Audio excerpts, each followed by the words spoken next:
J'aimerais vous parler de la sécurité des cylindres. C'est quelque chose que les gens oublient.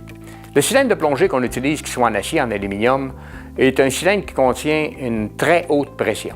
Bon, on sait, on est des plongeurs, on travaille avec des pressions qui peuvent varier de cylindres à basse pression de 2400 PSI et on peut aller à des cylindres à haute pression jusqu'à 3500.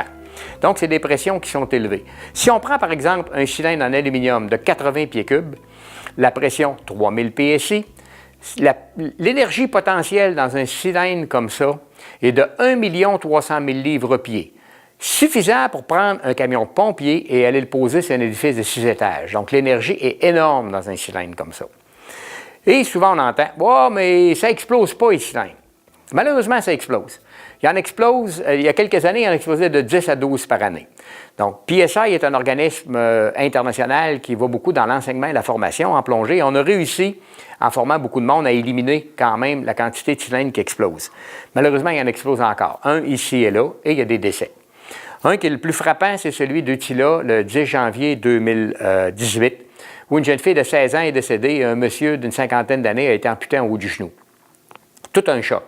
Et on réalise que tous les cylindres peuvent exploser. Parce que souvent, on entend comme commentaire « Ah, c'est le vieil alliage, c'est lui qui a un problème, il est retiré, il n'y en a plus, il est plus bon, ils sont dangereux. » Puis tranquillement, les gens font le ménage. Oui, ces cylindres-là sont plus à risque, mais tous les cylindres sont à risque, il y a la corrosion qui rentre dedans. Vous pourrez voir là, dans les prochaines images qui montreront un cylindre explosé, ce que ça peut avoir d'air et les dommages que ça fait.